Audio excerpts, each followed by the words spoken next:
शुक्रिया भाई। कोई बात नहीं।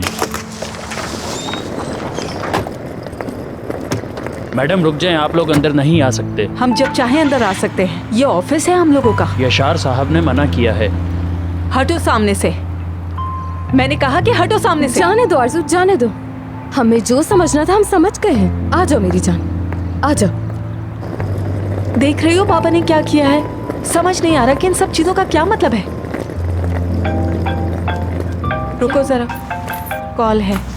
कौन है? बाबा क्या मतलब है इन सब बातों का? जब तुम लोग इतनी जिद करके एक इंस्वाय फैमिली के साथ अपने आप को जोड़ना चाहती हो, फिर तुम लोग हमेशा के लिए अकेली हो। बाबा क्या कह रहे हैं आप? ये क्या हमारे हाथों से सब कुछ इस तरह लेकर हमें सजा देना चाहते हैं आप? अब कोई हेल्प नहीं करूंगा तुम लोगों की।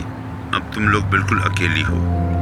चलो अपने तमाम मसाइल को खुद हल करने की कोशिश करो। देखो तो जरा कर क्या रहे हैं ये हमारे साथ। काम डाउन हो जा, तुम अपने आप को परेशान ना करो।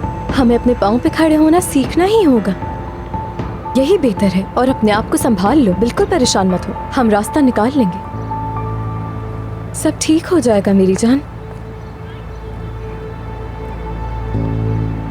परेशान मत हो तुम। अरे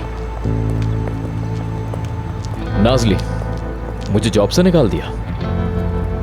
क्या?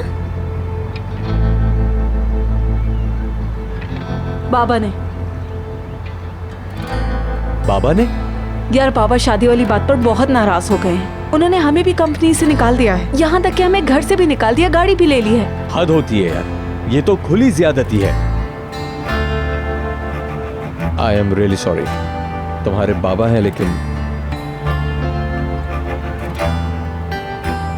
यशार आईजे, क्या मालूम वो वाकई चोर हो। ये भी तो हो सकता है कि वो यशार इतना बुरा इंसान हो जिसकी कोई हद ना हो, या किसी और औरत के इश्क में वो यशार अपनी बीवी को छोड़ गया हो। ऐसा भी तो हो सकता है वो यशार वाकई मुझसे मोहब्बत करता हो और आज सब कुछ तुम्हारे बाप से बदला लेने के लिए कर रहा है। क्या ख्याल है? अजान, तुम ठीक तो हो? हाँ हाँ, मैं बिल्कुल ठीक हूँ।